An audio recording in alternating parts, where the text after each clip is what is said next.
พระพุทธศาสนาคืออะไรคำว่าพระพุทธศาสนาเป็นคำที่มีความหมายลึกซึ้งพระพุทธศาสนามิใช่พรหมเทวดามนุษย์ชายหญิงพระภิกษุสามเณรทั้งมิใช่สมมุติหรือบัญญัติแต่พระพุทธศาสนาเป็นปรมัตถ์หมายความว่าพุทธะผู้รู้พุทธติแจ่มแจ้งสันติสงบเย็นรวมความก็คือผู้รู้แจ่มแจ้งแทงตลอดสงบเย็น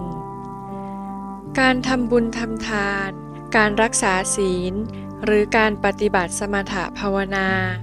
ยังไม่เรียกว่าเป็นพระพุทธศาสนาเพราะหากว่าการทำบุญทำทานการรักษาศีลการปฏิบัติสมถะเป็นพระพุทธศาสนาแล้วคนในโลกนี้ก็ล้วนทำบุญทำทานกันทุกคนอเมริกันชนบริจาคทานแต่ละครั้งเป็นพันเป็นหมื่นดอลลาร์ศีลก็มีกันอยู่ทุกคนอย่างน้อยก็2-3 ข้อสมถะหรือสมาธิ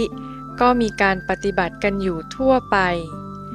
ถ้าเช่นนั้นแล้วเขาเหล่านี้ก็ควรจะเรียกว่าเป็นพุทธศาสนิกชนด้วยเหมือนกันศาสนาหลักในโลกนี้ได้แก่ศาสนาพราหมณ์หรือฮินดูศาสนาอิสลามศาสนาคริสต์ศาสนาซิกศาสนายูดาห์หรือศาสนายิวและศาสนาพุทธศาสนาโลกโดยสังเขปมีเท่านี้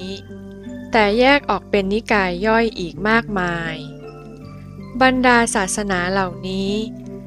ศาสนาที่นำมนุษย์ไปอยู่กับพระเจ้าบนสวรรค์หรือในอาณาจักรพระเจ้ามีศาสนาคริสต์ศาสนาอิสลามเป็นต้นศาสนาที่นำมนุษย์ไปเกิดในพรหมโลกคือศาสนาพราหมณ์หรือฮินดูแต่พระพุทธศาสนาเป็นศาสนาที่นำมนุษย์ไปสู่พระนิพพานสาเหตุที่ทำให้ผู้คนไปเกิดในเทวดาและมนุษย์ก็คือการบำเพ็ญทานและการรักษาศีลดังบาลีที่ว่าทาเนนะสีเลนะกามสุขติงคัจฉติหมายความว่าการปฏิบัติโดยเอาทานและศีลนำหน้าจะไปเกิดในกามาวจรภูมิทั้ง7ภูมิคือมนุษย์1และเทวดา6ชั้นส่วนการปฏิบัติโดยใช้สมาธินำหน้าจะไปเกิดในรูปประพรหมกับอรูปประพรหมทั้ง15ชั้นดังบาลีที่ว่าสมาธิยาปะนะรูปังอรูปังคัจฉติส่วนการปฏิบัติโดยใช้ปัญญานำหน้ามีศีลและสมาธิคอยหนุนอยู่ข้างหลังจะบรรลุถึงพระนิพพานดังบาลีที่ว่าปัญญายะนิพพานังคัจฉติอันหนึ่งหากเป็นชาวพุทธโดยแท้จริงแล้วต้องบรรลุถึงพระนิพพานพระพุทธเจ้าก็ทรงเป็นผู้รู้แจ้งแทงตลอดพระนิพพานถ้าหากว่าเราเป็นชาวพุทธก็หมายความว่าเราเป็นสาวกของผู้รู้แจ้งแทงตลอดรู้อะไรก็คือรู้จักทุกข์ในโลกที่เรียกว่าคุกตายเกิดนี้มีแต่ตายแล้วเกิดเกิดแล้วตายแก่แล้วเจ็บเจ็บแล้วตายหรือเกิดแก่เจ็บตายหมุนเวียนอยู่ในวงจรทั้ง4นี้อย่างนี้แหละเรียกว่าเป็นทุกข์เป็นสภาวะบัญญัติส่วนความเกิดขึ้นตั้งอยู่นี้เป็นสภาวะปรมัตถ์สภาวะสัจจะคือรู้อย่างชัดเจนว่าสภาวะธรรมทั้งสองนี้เป็นทุกข์แทงตลอดคืออะไรคือการแทงตลอดหรือรู้ชัดว่าทุกข์นี้มาจากไหนมาจากอัตตทิฏฐิเมื่อรู้แล้วก็วางเหตุแห่งทุกข์เหตุทุกข์ก็คือทิฏฐิเจตสิกฝ่ายอกุศลนั่นเองในเริ่มแรกทิฏฐิเจตสิกฝ่ายอกุศลนี้มาทำหน้าที่เป็นกิเลสจากกิเลสมาทำหน้าที่เป็นตัณหาจากตัณหามาทำหน้าที่เป็นสมุทัย ซึ่งเป็นสาเหตุใหญ่ของความทุกข์นั่นเอง หากตัดอัตตาตกไปก็ไม่มีอะไรเป็นอัตตากลายเป็นอนัตตาไปสิ่งเกิดขึ้นมาแทนที่ก็คือความสุขที่เรียกว่าพระพุทธศาสนานั้นเรียกตามคำว่ารู้แจ้งแทงตลอดสงบเย็นนั่นเองรู้อะไรก็คือรู้ทุกข์แทงตลอดอะไรก็คือแทงตลอดในเรื่องการวางเหตุคืออัตตาหรือตัวกูใครผู้ใดก็ตามไม่ว่าจะเป็นมนุษย์เทวดาหรือพรหมหากรู้และแทงตลอดโดยการวางเหตุแห่งทุกข์หรืออัตตาเสียได้บุคคลผู้นั้นเรียกว่าชาวพุทธมีบาลีว่าโสตาปัตติมัคคะอาจาระซึ่งกล่าวถึงเรื่องพระโสดาบันคำว่าโสดาบันมีความหมายว่าเดินหน้าไม่ถอยหลังเดินไปข้างหน้าคือไปสวรรค์หรือพรหมโลกแล้วนิพพานในที่นั้นบางท่านไปนิพพานในรูปประพรหมไม่รวมอสัญญีพรหมบางท่านไปนิพพานในอรูปประพรหมจึงกล่าวได้ว่าพระพุทธศาสนาเป็นศาสนาแห่งการไปเกิดในสวรรค์พรหมและการบรรลุนิพพานในที่สุด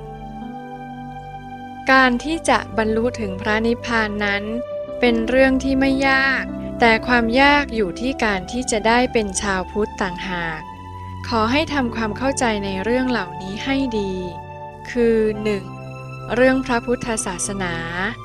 2. เรื่องพระอริยะ 3. พระอริยะใน3เรื่องนี้การที่จะเป็นพระอริยะเป็นเรื่องที่ไม่ยากแต่เรื่องพระพุทธศาสนาและเรื่องพระอริยเจ้าทั้งสองนี้แหละเป็นเรื่องยากเรื่องพระพุทธศาสนาเป็นเรื่องปริยัติคือการเรียนการฟังการสอบถามการท่องบทและการคิดทั้ง5ประการนี้เรียกว่า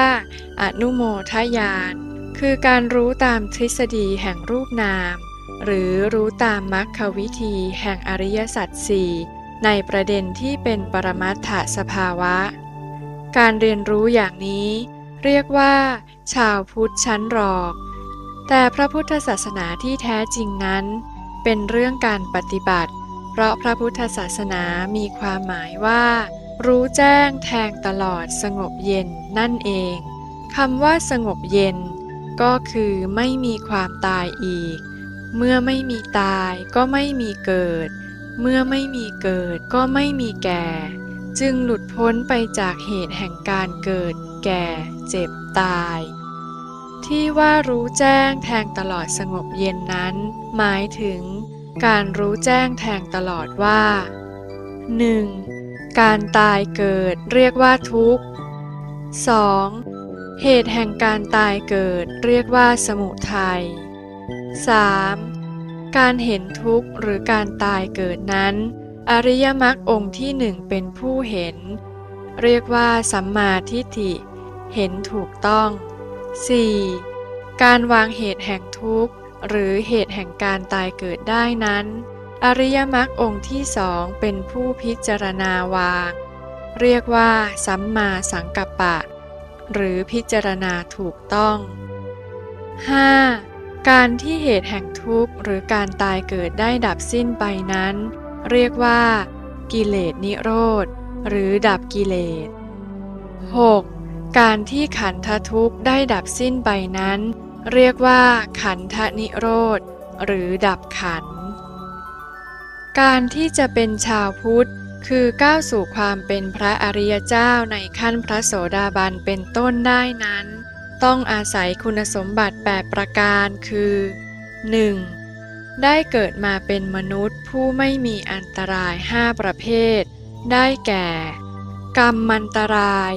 หรือทำผิดอนันตริยกรรม5วิปากันตรายหรือความเกิดมาเป็นคนพิกลพิการแต่กำเนิดอริยุปวาทันตราย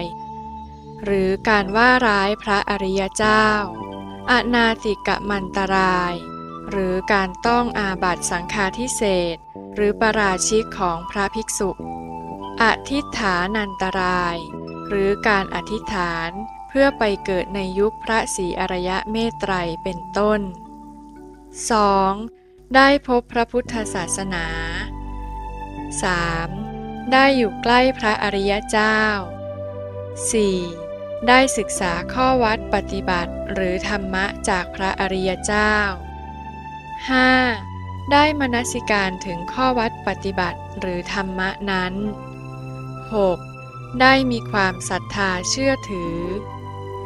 7. ได้ปฏิบัติตามมัชฌิมาปฏิปทาโดยใช้ปัญญานำหน้า 8. ปฏิบัติด้วยความพยายามที่ว่าแม้เลือดเนื้อกระดูกและเส้นเอ็นจะแตกไปก็ตามที หากไม่บรรลุธรรมจะไม่ยอมถอย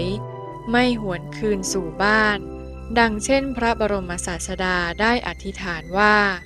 หากไม่บรรลุธรรมจะไม่กลับกรุงกบิลพัสคือหากไม่ตรัสรู้ธรรมแล้วจะไม่ละความเพียร ชาวพุทธทั่วไปที่เรียกว่าปกติสาวกผู้มีคุณสมบัติครบทั้ง8ประการนี้ต้องเข้าถึงพระนิพพานได้อย่างแน่นอนคุณสมบัติทั้ง8ประการนี้เป็นองค์แห่งพระพุทธศาสนาที่ว่าด้วยเรื่องพระอริยเจ้าพระพุทธเจ้าเสด็จอุบัติขึ้นมาในโลกนี้ทรงมีพระกรุณาคุณเพื่อที่จะปรับฐานะความดีของผู้คนให้สูงขึ้นคือทรงโปรดมนุษย์ให้เป็นเทวดาทรงโปรดเทวดาให้เป็นพรหมมิใช่เพื่อให้ทุกคนบรรลุถึงพระนิพพานแต่เพียงประการเดียวเท่านั้นขอให้ทุกท่านเข้าใจอย่างนี้ว่าชาวพุทธนั้นเป็นบุคคลสัมมาทิฏฐิมีความเห็นถูกต้องสัมมาสังกัปปะมีความคิดพิจารณาถูกต้องเห็นอะไรก็คือเห็นความทุกข์คิดพิจารณาอะไรก็คือคิดพิจารณาโดยวางเหตุแห่งความทุกข์เสียได้